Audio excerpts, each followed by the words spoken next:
Olá pessoal, tudo bem? Me chamo Márcio Gadelha, como a maioria me conhece aí já das aulas que eu estou promovendo no YouTube sobre a parte de joelho e sobre a residência integrada que a gente é preceptor. A gente tem várias aulas aí que vocês podem acompanhar a cirurgia do joelho e hoje o tema é a aula das lesões condrais do joelho. Esse tema é um tema que não é tão forte de prova como os demais. No entanto, é um tema curto que você não pode perder questão no TEOT com um tema curto desse. Então a gente vai falar aquilo que pode e deve cair se cair lesão condral. Não aqui, no meu objetivo não é ensinar para vocês a cirurgia do joelho em si, na prática. Isso aí é uma coisa mais de consultório, de ambulatório, de centro cirúrgico do serviço de vocês. Mas aqui a gente vai falar sobre as questões que devem cair na prova do TEOT de 2021, tá? Então vamos passar aqui os slides. Lembrando que a gente faz parte de um grupo aí da cirurgia do joelho da clínica articular, e aqui são as instituições às quais a gente se formou e trabalha, né? Eu fiz minha residência em ortopedia no Hospital Geral de Fortaleza, e minha residência de joelho na Unifesp, aqui na Universidade Federal de São Paulo. A gente atua em algumas instituições voltadas para a medicina do esporte, no Ceará Sporting Clube, com algumas convocações para a Seleção Brasileira de Futebol, categorias de base. Então, basicamente, como forma de estudo, o que é que eu aconselho os residentes que vão prestar a prova do TEOT fazer estudo na parte da cirurgia do joelho? As minhas aulas estão todas publicadas aqui no meu canal do YouTube, vai estar publicada também na SBOT Ceará, no qual a gente faz parte da comissão científica da SBOT. E sou um dos preceptores desenvolvedores do Quiz Ortopedia, que é um aplicativo de questões. Então eu acho muito interessante que vocês baixem um aplicativo e a gente vai até citar algumas questões do quiz aqui. A fonte de onde eu tirei as questões e a aula foi toda do Campbell 13ª edição, que é a mais recente, que vai ser referência da prova de vocês. Então, vamos falar um pouquinho sobre a clínica do joelho, né? Existem dois critérios para dor no joelho: ou o paciente tem uma dor femorotibial ou o paciente tem uma dor patelo-femoral. Para você diferenciar entre as duas, a tibiofemoral é mais baseado em sintomas com carga. Então, é aquele paciente que anda, tem dor no joelho quando anda, sente um estalido doloroso no joelho e aponta com o dedo na região tibiofemoral. São sintomas mais mecânicos. Já os sintomas patelo-femorais, eles são mais relacionados a subir e descer escada, agachamento, sintomas que envolvam a flexo-extensão do joelho.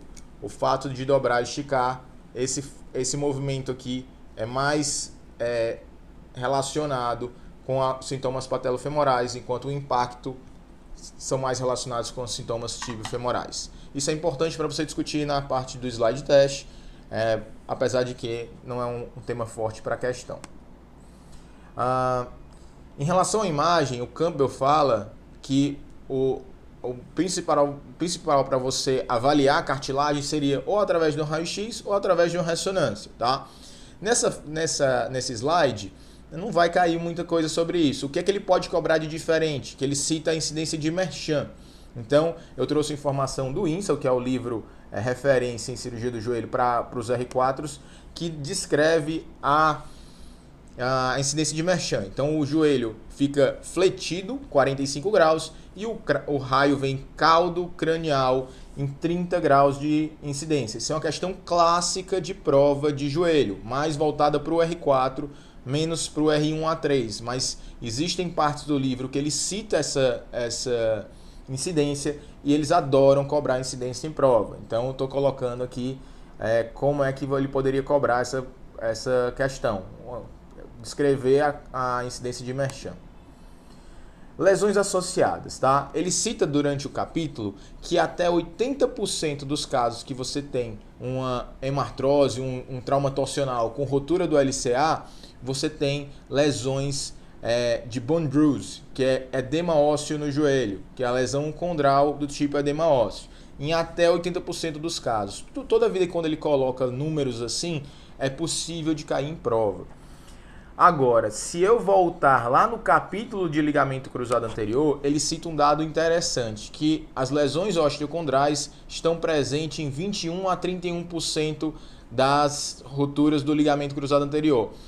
Portanto, levem esses dois dados para a prova, tá? Eu já vi que eles estão cobrando o aspecto conceitual dos 21 a 31%, ou seja, tem que saber esse dado dos 21 a 31%. Trauma rotacional está relacionado de 21 a 31% com lesões osteocondrais do joelho.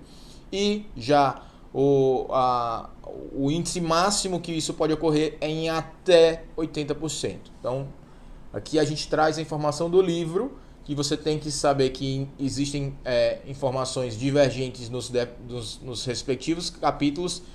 Tem que levar as duas informações para a prova, não tem jeito. Aqui eu trouxe uma questãozinha do quiz, então a gente vai só para lembrar como é que isso pode cair. Então, falando sobre classificação de lesões condrais. Uma fissura superficial abaixo de 50% na área da carga do côndilo femoral medial é classificado segundo a Alter Bridge modificada como? Então, pessoal, para saber essa é uma questão clássica de prova, e o quiz traz as possíveis questões do TEOT, tá bom? Então, vocês vão ver que a classificação ela remete a um tipo 2, a alternativa A é a resposta correta. E a gente vai falar um pouquinho de classificação para vocês. Ele coloca no livro do INSEE uma classificação de Bauer e Jackson. Pessoal, se cair classificação, ele vai cobrar a classificação clássica de prova. Qual é a classificação clássica de prova? É de Alter Bridge. Então esquece essa classificação que está lá, porque nunca foi cobrada em prova e não vai ser cobrada. Nenhum cirurgião de joelho usa esse tipo de classificação. Então essa classificação é a que vai cair se cair a classificação de lesão condral. E essa você tem que saber decorada. Existem vários tipos de classificação, Alter Bridge modificada e classificação de ICRS. Elas basicamente são as mesmas. Qual a que cobra mais? Alter Bridge modificada, que foi a questão que caiu no quiz. Então, resumidamente, tipo 1 é um amolecimento da cartilagem, tipo 2 é uma fissura abaixo de 50%, tipo 3 é uma fissura acima de 50% e tipo 4 é uma exposição óssea do osso subcondral. Se você trazer para a classificação do ICRS, apesar de que ele fala a mesma coisa, mas ele coloca que é menos da metade da espessura, enquanto no Alter Bridge modificado ele fala de 50%. Eu preciso saber isso? Sim, ele pode cobrar um conceito da classificação de Alter Bridge e colocar como se fosse menos da metade da lesão de espessura como errada, porque isso aí remete à classificação ICRS. Isso já foi tema de prova. Ainda pensando no Campbell e trazendo as informações tais quais está no Campbell, o tratamento de lesão condral do joelho ele é conservador inicialmente. Então, se tiver uma lesão de osteocondral no joelho, no slide test do TEOT, e você dizer que você vai tratar o paciente cirurgicamente, está errado, porque classicamente você trata essa lesão de caráter não cirúrgico inicial.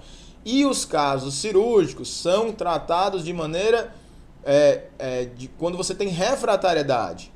Obviamente, isso aqui é uma grande regra, isso vai matar 95% dos casos. Quais casos que são exceções a essa regra que o Campbell fala? Corpos livres. Tá? Se você tem um destacamento condral, você não cabe tratamento conservador, isso é tratamento cirúrgico de cara. Mas, baseado no que o Campbell está falando, ele nem abre essa situação, nem abre essa possibilidade. Então ele coloca aqui tratamento cirúrgico na refratariedade. E qual vai ser o meu critério para dizer se esse caso vai ser cirúrgico ou vai ser uma técnica ou outra? O Campbell ele fala, todos os protocolos que ele fala basicamente de 2 itens que vão modificar a técnica cirúrgica dele. Item 1, atividade do paciente, o grau de demanda do paciente, e tipo 2 é o tamanho da lesão.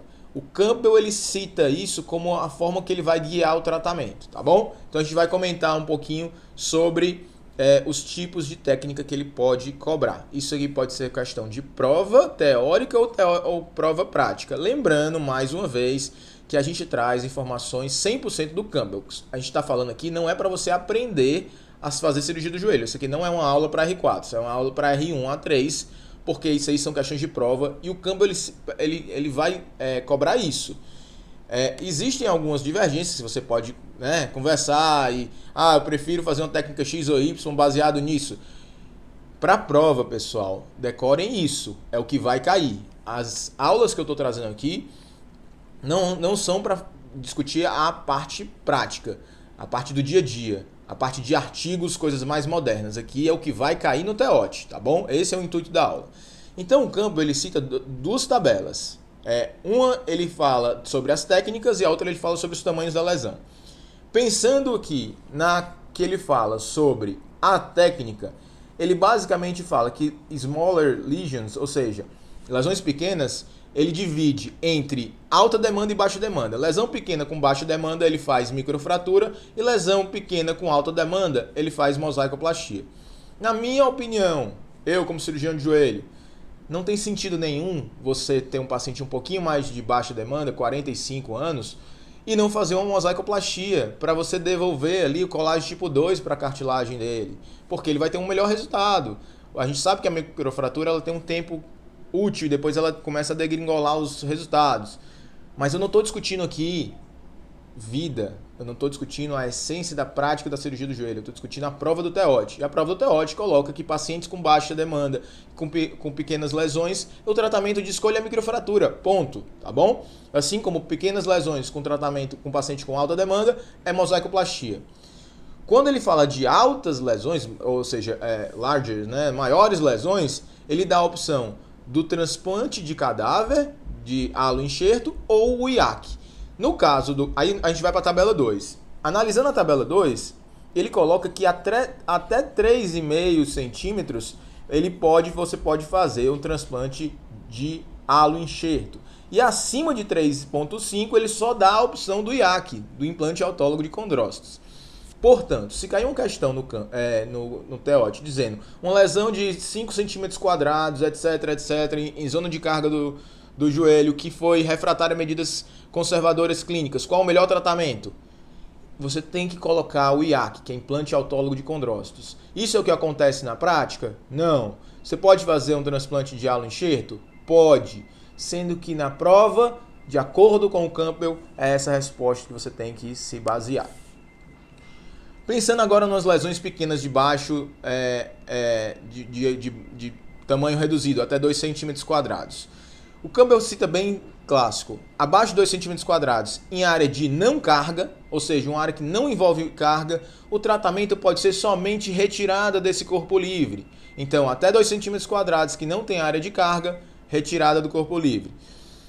Se for abaixo de 2 centímetros de carga, abaixo de 2 centímetros quadrados em área de carga, em pacientes de baixa demanda, é igual a microfratura, tá bom? Então esse conceito ele é até correto, tá? Eu só acho que se você pensar numa área de 1,5 centímetros quadrados, numa área ali que você só tem uma área de carga parcial, eu já faria um procedimento. Mas se o Campbell cita assim que abaixo de 2 centímetros numa área de não carga, você só retira o corpo livre e não mexe na cartilagem nativa na zona que era lesionada, tá bom? E se for abaixo de 2 centímetros quadrados em baixa demanda, é microfratura. Questãozinha do quiz, questãozinha classicíssima de prova. Aconselho a todos a baixarem o aplicativo, tá bom? Porque existem inúmeras questões que devem cair na prova do quiz. Complete corretamente a frase. O reparo com microfratura em lesões condrais do joelho tem bons resultados em casos selecionados. Uma desvantagem dessa técnica é que a partir de aproximadamente tanto ocorre uma deteriorização da fibrocartilagem. Então, a mosaicoplastia ela devolve colágeno tipo 2 para a cartilagem. A microfratura ela devolve uma espécie de cicatrização, forma uma fibrocartilagem com cartilagem do tipo 1, que não é mecanicamente superior ao colágeno tipo 2, obviamente, que é a nossa cartilagem nativa. Então, existe uma deteriorização da microfratura e esse tempo é de 18 meses, a gente vai ver a seguir na apresentação. O Campbell cita claramente que apesar de que a melhora da microfratura é presente em 60 a 70% dos pacientes, com 18 meses os scores clínicos vão deteriorar após uma microfratura. E ele não cita, mas isso está relacionado muitas vezes à lesão da placa óssea subcondral, que gera uma osteofitose intralesional e acaba gerando um déficit mecânico que gera dor. E os resultados são significativamente melhores abaixo de 40 anos. Isso é uma regra geral para a cirurgia de cartilagem. Todos os pacientes mais jovens têm melhor prognóstico. Óbvio, se você tiver um paciente perto de 50 anos, ele já tem uma cartilagem já degenerada, já tem um certo grau de artrose. Se eu mexer naquela cartilagem, a chance dele persistir com dor é muito maior. E isso não é só para microfratura, isso é para toda a regra de uma cirurgia de cartilagem do joelho.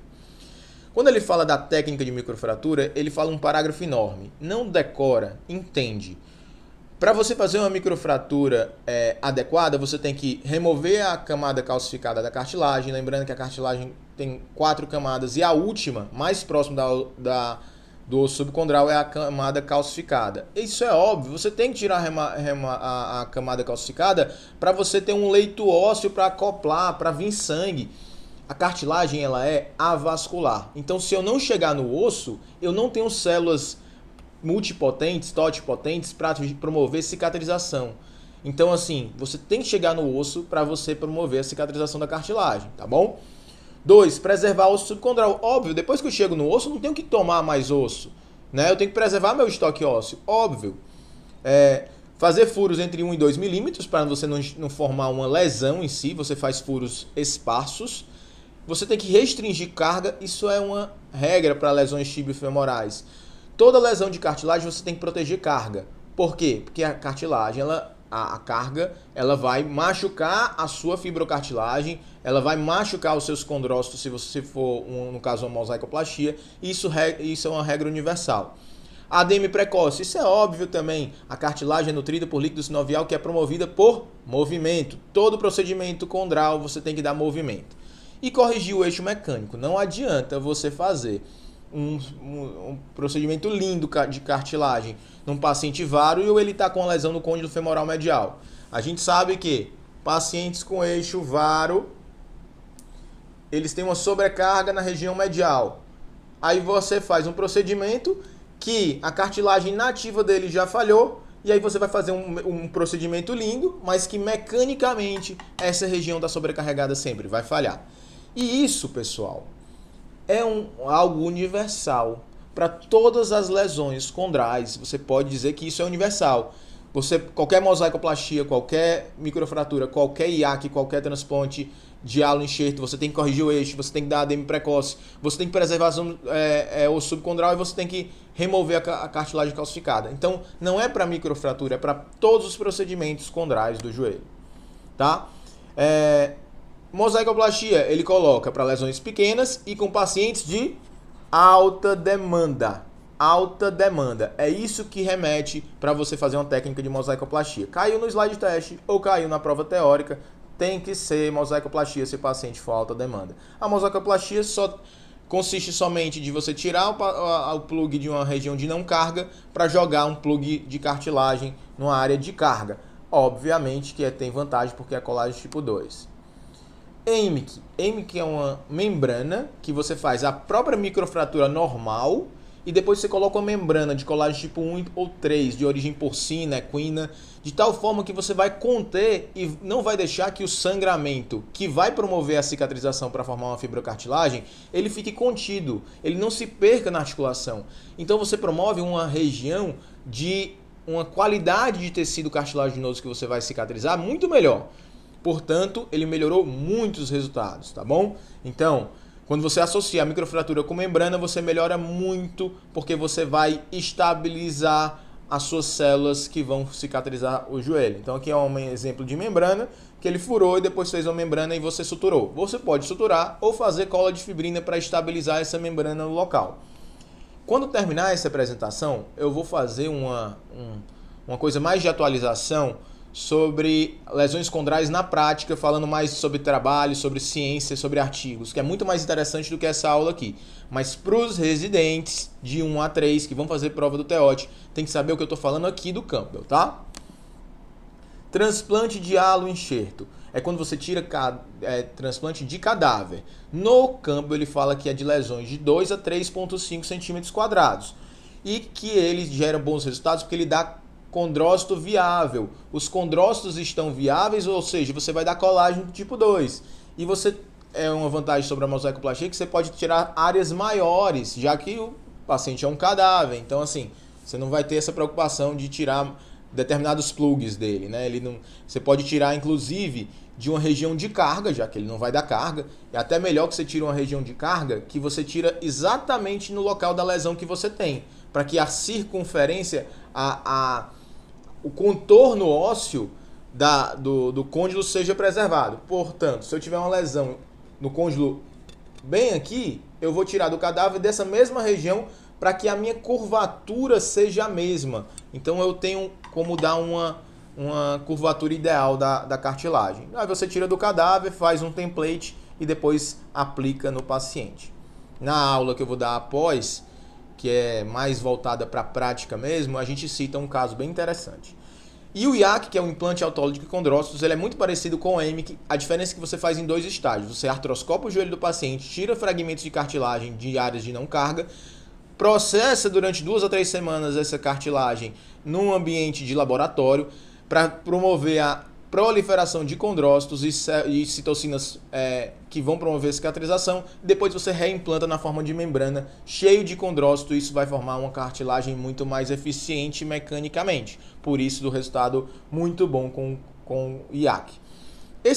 Essa técnica sanduíche é interessante. Quando você tem uma lesão osteocondral, ou seja, eu perdi osso também, você pode tratar com membrana. Mas de que forma? Você coloca um leito de osso, de enxertia óssea, bota uma membrana, coloca um IAC em cima. Por quê? Você dá tanto estoque ósseo quanto faz a cicatrização através de membrana. Agora a gente vai para o tema 2 da apresentação, ainda na parte de lesões condrais, sobre osteocondrite dissecante. Acho um tema até menos importante, mas pode cair sim. E se cair, é um tema muito pequeno, então tem que saber. Eu vou tirar só o que é importante para citar para vocês de maneira rápida.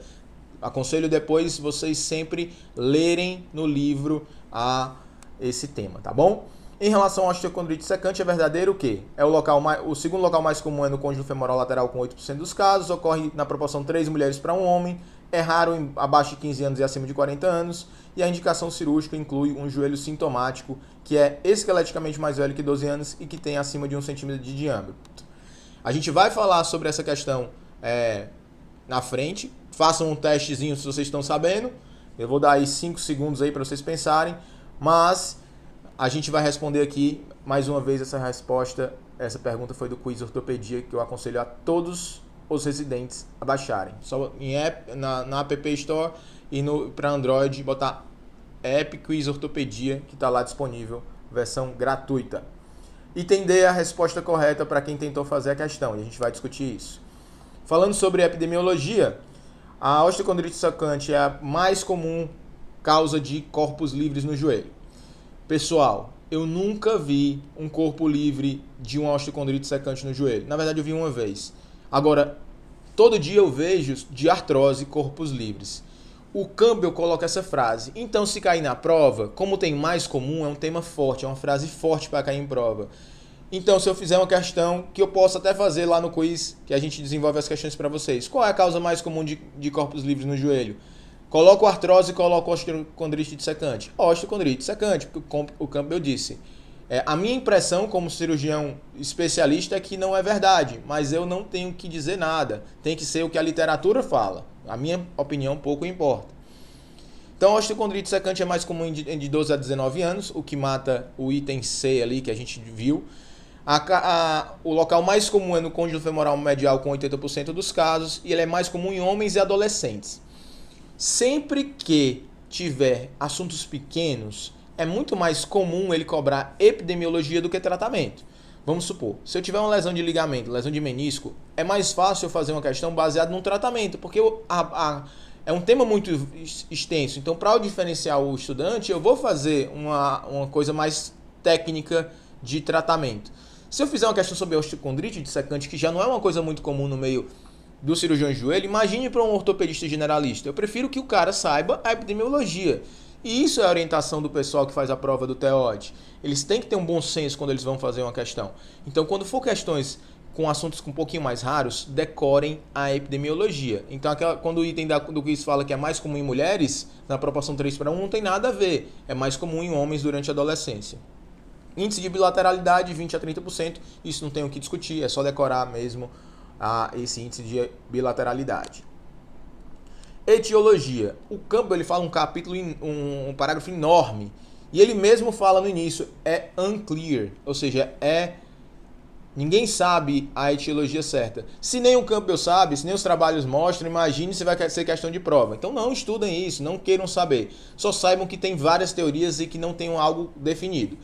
No final do parágrafo, ele coloca que a causa mais frequente na prática, que é o pinçamento, o impingement em relação à espinha tibial, que deve ser isso, né? A principal hipótese dentro da cirurgia do joelho, a gente acha que a espinha tibial faz atrito no côndilo, na região medial, e isso seja provavelmente a etiologia da osteocondrite secante. Mas isso não vai cair em prova, só para mostrar para vocês a prática. Em relação à imagem, ele fala sobre cintilografia, sobre tomografia pessoal, raio-x e ressonância. Se você quiser ver alguma coisa de toque ósseo, no máximo a tomografia. Mas no slide teste, pessoal, não vai falar de cintilografia, isso é uma coisa mais americana do que brasileira.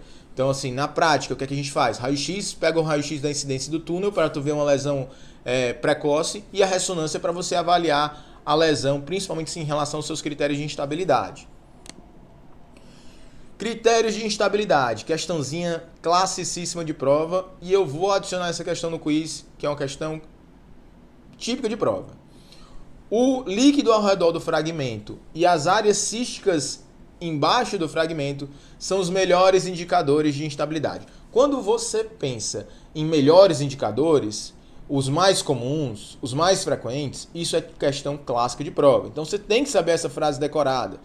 Quais são os melhores indicadores de instabilidade na osteocondrite dissecante? Vai estar lá cistos, vai estar lá o líquido sobre o fragmento. Mas isso é óbvio. Se eu tenho um líquido numa osteocondrite, que é uma inflamação osteocondral, que ela tem uma inflamação, o fragmento necrose, e depois tem um destacamento da lesão osteocondral, se eu tenho um líquido ao redor do fragmento osteocondral, lógico que ele é um critério de instabilidade. Os cistos também remetem ao que é líquido. Entrou líquido ali e destacou o fragmento. Como é que o fragmento faz? Ele necrosa, ele se destaca do osso, depois ele vira um corpo livre. Então, se ele já está meio que destacado, é óbvio que é um critério de instabilidade, tá bom? Então, saiba essa frase. Tratamento. As lesões, quanto mais jovem, tem melhor prognóstico. E quanto mais velho, pior prognóstico. E lembra da questãozinha do quiz? O tratamento cirúrgico é para pacientes acima de 12 anos com uma lesão maior do que 1 centímetro de diâmetro e envolve principalmente a zona de carga. Aquela questão foi retirada desse parágrafo e é assim que o TEOT cobra. Tem que vir a informação tal qual tem no livro. Pensando um pouquinho mais em prática, pensando em algo um pouquinho mais aprofundado, se ele fala que os critérios de instabilidade são aqueles, ele tem que adicionar isso aqui como uma indicação de cirúrgica. Como é que eu vou tratar clinicamente um fragmento que está solto, que está cheio de líquido em volta e o paciente está sintomático? Então, na minha opinião, na prática, os critérios de instabilidade viram um tratamento cirúrgico. O Campbell ele não fala isso. Então, é só um aprofundamentozinho no tema, mas, classicamente, acima de 12 anos, acima de 1 centímetro, e zona de carga é igual a cirúrgico. Tá bom? Quando ele fala de tratamento, o que é que a gente vai fazer? Ele fala uma página sobre o que fazer. Eu vou resumir para vocês, bizu de prova. Fragmento pequeno e que é infixável, no slide teste, tu vai tirar, pô. Você vai fazer uma retirada de corpo livre. Ele não é fixável, um fragmentozinho de 1 centímetro quadrado, você não consegue botar um Ebert, você não consegue botar um Acutrac, você não consegue botar nada, você tem que tirar. Se for uma lesão com uma cartilagem instável e for fixável, você vai fixar. Como é que você fiz? Parafuso sem cabeça, Ebert, você pode colocar o que você quiser. Lesão maior com cartilagem instável e fragmento inviável, tem um buraco na cartilagem. O fragmento que saiu está inviável. O cara só operou 2, 3 anos depois e o fragmento está todo destruído.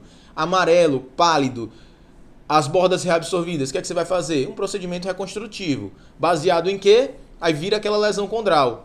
Dois aspectos, a grau de atividade do paciente ou tamanho da lesão. Aí você pode fazer um mosaico, uma microfratura, um IAC, um transplante de cadáver. E ele coloca também, se você tiver uma físio aberta e uma lesão estável e o paciente estiver sintomático, você fazer o drilling. O que é o drilling? Ele coloca, é só fazer um furinho para voltar sangramento e estimular a cicatrização da lesão, tá bom? Então, quando o tratamento falha e o paciente tem uma cartilagem estável, o drilling é uma possibilidade terapêutica. Falando de patela bipartida, esse tema é até menos importante ainda. Qual a localidade mais comum da patela bipartida? Superolateral, clássica de prova. Essa aqui é questão de R1, pessoal. Então, patela bipartida, só para dizer, eu coloquei só um slide, que ela ocorre bilateralmente em 40%. Lembrando, assuntos menos importantes, menores, saber muito epidemiologia. Dor, ela quando presente é por sobrecarga. Então, você tem uma patela bipartida e faz uma sobrecarga femoropatelar. Aí você tem uma dorzinha ali, mas muitas vezes ela é assintomática, na maioria das vezes. Saber da classificação, que é o que mais cobra, superolateral mais comum, e ele coloca dois dados. Um ele coloca quando é 75% ou ele coloca 83% em termos de epidemiologia. Ele cita duas classificações, um ele coloca 75, outro 83. Então, disparadamente superolateral maior, saber esses dois valores para a prova, porque essa questão é clássica de prova. E tratamento cirúrgico é raramente necessário. Então, só para ilustrar a aula agora, a vida como ela é, um caso clínico, mostrando uma lesão completa da cartilagem. Isso aqui foi um caso da semana passada do consultório, que você tinha aqui, você vê claramente que tem um edema ósseo e tem uma fissura na cartilagem. Você vê um hipersinal na região cinza chegando até o osso subcondral. Então era um paciente que tinha uma lesão de ligamento, ele tinha uma alça, ele tinha uma lesão de ligamento, a gente fez a alça e o ligamento. E aqui o que a gente faz na prática, né? Só para contextualizar um pouco a aula, não ficar uma coisa tão maçante de prova. Apesar de que a gente faz uma aula focada para a prova, só para vocês verem. Então a lesão era essa, você entrava com o palpador todo na lesão, uma cartilagem amolecida. A gente, assim que entrou com o shaver, toda essa cartilagem amolecida já saiu fácil, né? Ela já é uma cartilagem biomecanicamente ineficaz. Então a gente fez um debridamento do local, tirou essa cartilagem amolecida, deixou só o osso subcondral, preservou o osso subcondral e tirou toda a zona calcificada, deixou os ombros da lesão bem estáveis e depois fez o tratamento definitivo. Tirou o plug de uma região de não carga para o plug da região de carga. Isso aí foi semana passada, essa é a vida como ela é. E a vida como ela vai ser. Esse aqui foi um caso na época que eu era residente, 2017, lá na Escola Paulista de Medicina, na Universidade Federal de São Paulo, onde eu tenho um orgulho de ter feito minha residência médica de cirurgia do joelho. A gente pegou esse enxerto no aeroporto e orientado pelo Dr. Guilherme Grasselli, que é o monstro da cartilagem, da lesão osteocondral, a gente fez um procedimento de reparo. Você vê que a gente tirou do cadáver e colocou, melhorando muito a vida desse paciente. Lembrando que esse paciente em si ele já tem um pouquinho de artrose, né? Mas mesmo assim, clinicamente, eu acompanhei esse paciente durante 6 meses de pós-operatório. Resultado clínico fantástico. E a gente realmente fica orgulhoso de ter feito uma cirurgia de tanta complexidade, ao mesmo tempo simplicidade, no serviço a nível Brasil, né? A gente sabe que o transplante ele é mais forte a nível internacional. Agradecer aos colegas que fizeram o convite pela aula, Dr. Lucas Melo e Dr. Alberto Oliveira, que me chamaram para o módulo de joelho. Lembrando que eu era, na verdade, coordenador do módulo de joelho nos últimos 2 anos, e nesse ano eu estou como médico assistente aqui, ajudando no módulo de joelho do Ceará, e aproveito para publicar no YouTube para que todos os residentes do Brasil tenham acesso a essa apresentação. Aqui são os contatos do consultório, DDD 85, o canal do YouTube e o Instagram. Vou colocar aqui rapidamente eu vou colocar uma aulinha dos R4s do joelho. Aqui eu vou fazer uma apresentação bem rápida, mas isso aqui não cai em prova, isso aqui é só para mostrar para vocês como é que a gente trabalha com os R4, que é muito mais voltado para artigo do que propriamente para prova, né? Então a gente discutiu um caso de uma paciente que teve um entorse com a luxação de patela. Tinha um raio-x que não dava para ver muita coisa, só um pouquinho alta a patela, quase nada. Ela tinha um valgo simétrico leve, tinha provas de apreensão positiva e dor medial na patela, mas quando a gente fez a ressonância que tinha uma surpresa, né? A gente tinha aí classificação de Jeju, esse não é tema da prestação da aula de hoje. Ela tinha uma instabilidade e tinha essa lesão condral no joelho. Um destacamento condral importante, né? E você vê que uma falha da patela bem importante, com edema ósseo associado. Olha que lesão grande da patela, né? Uma lesão bem extensa. A gente fez um procedimento. Isso aqui é um corpo livre que estava, né? O destacamento da patela formou esse corpo livre. Olha, com um corpo livre grande. Lembrando que os corpos livres geralmente ficam na região do recesso lateral. Isso é questão de prova também. Onde fica um corpo livre de forma mais comum? No recesso lateral. Aqui a gente conseguiu tirar o fragmento do recesso e ficou esse buraco na patela dela. Olha a relação da patela, a patela lateralizada com um buraco, uma cratera na patela, e você vê que tem região de cartilagem ainda, tem uma região calcificada que a gente tem que tirar durante o procedimento, que é mostrando a relação, uma patela lateralizada e uma lesão condral na patela.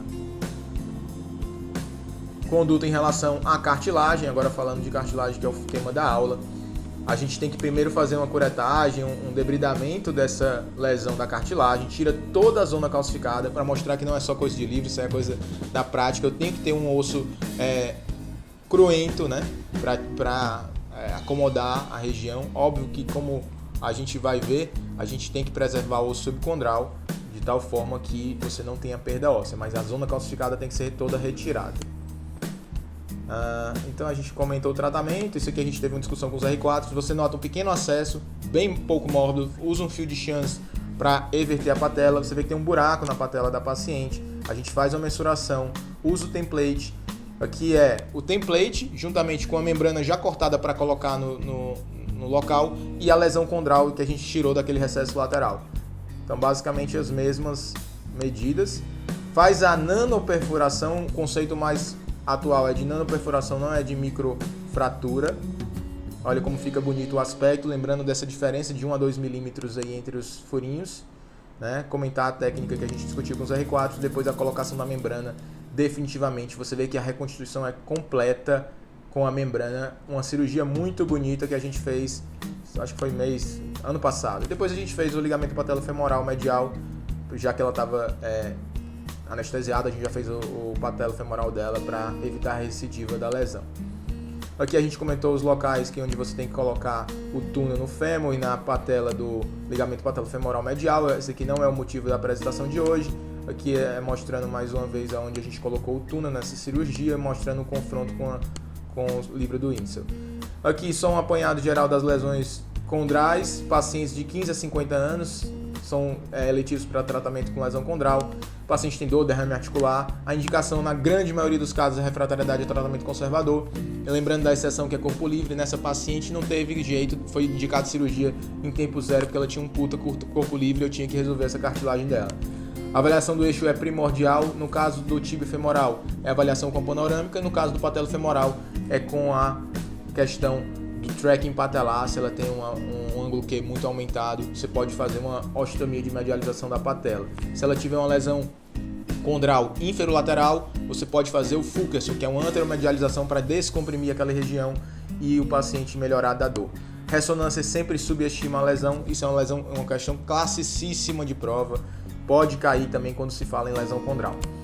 E o pós-operatório, de maneira geral, é restrição de carga e ADM estimulada. Existem alguns protocolos que fazem baseado na lesão versus sintoma e a atividade do paciente, mas você vê que é um protocolo totalmente diferente do Campbell. Nesse estudo de Cole, ele coloca como transplante de alo enxerto de lesões acima de 12 cm², que é a realidade. Então o Campbell está com um dado errado quando ele fala lá. Mas esqueçam essa parte da aula, isso aqui é vida, isso aqui não é prova. A primeira parte que eu falava sobre o Campbell era prova. Então, queria mostrar isso para vocês. Em relação à microfratura, o conceito atual é de nanofratura, não é de microfratura, tá? Então, quando você faz uma microfratura, você tem um dano na placa condral. Então é importante, do ponto de vista de atualização, que você faça a nanofratura, porque você não tem dano na placa condral e dá melhor resultado. Além disso, pensando na mosaicoplastia, essa frase é muito comum na cirurgia do joelho. We cannot put a new tire on a bent rim. Ou seja, não posso trocar o pneu quando tem um aro quebrado. Quando você tem um edema ósseo importante, quando você tem um estoque ósseo ruim, o ideal é que você atue do ponto de vista ósseo. Ou seja, quando tem um edema ósseo muito importante, eu faço um mosaico numa lesão pequena. Se tiver um edema ósseo grande, com lesão condral muito grande, o ideal é halo enxerto em relação ao IAC, ao implante autólogo de condrócitos. Mas o Campbell não cita isso, só a efeito de curiosidade e atualização. Existem alguns estudos clássicos.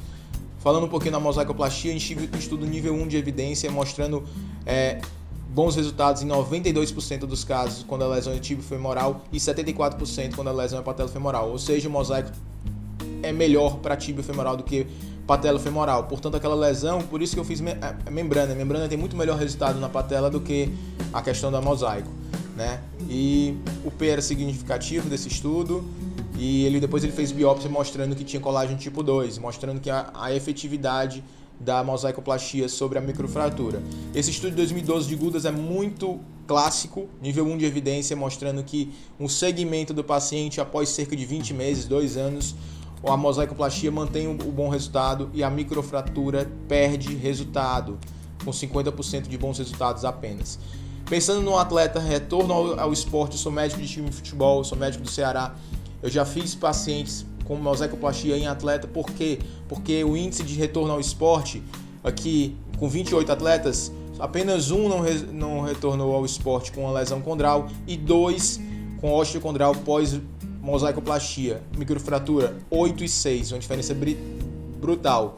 E quando você pensa de mesmo nível, praticamente todos os pacientes voltam ao mesmo nível numa mosaicoplastia e poucos pacientes voltam ao mesmo nível numa microfratura. Então, atleta alta demanda tem que fazer mosaicoplastia, não pode fazer microfratura em pacientes mostrando um nível 1 de evidência.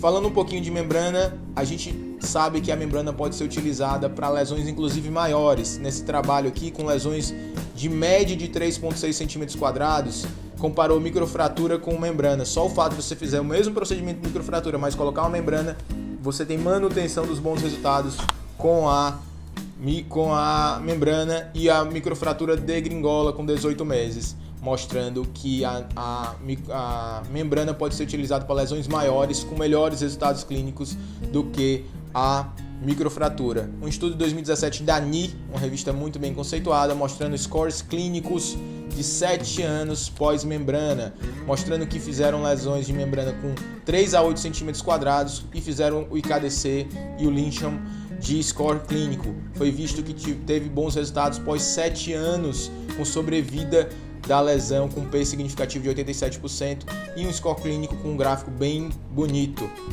mostrando também que a membrana ela tem efetividade no médio prazo e mesmo para lesões maiores, repito, até 8 cm². Então, aquele algoritmo de tratamento, a gente está vendo que a membrana pode ser estendida para lesões um pouco maiores. Isso é o que a gente vê na prática. No Brasil, a gente não tem IAC, não tem halo enxerto. Então, o que é que a gente faz? Membrana para lesões maiores. Isso o Campbell não fala. Então, final da apresentação. Espero realmente que vocês tenham gostado.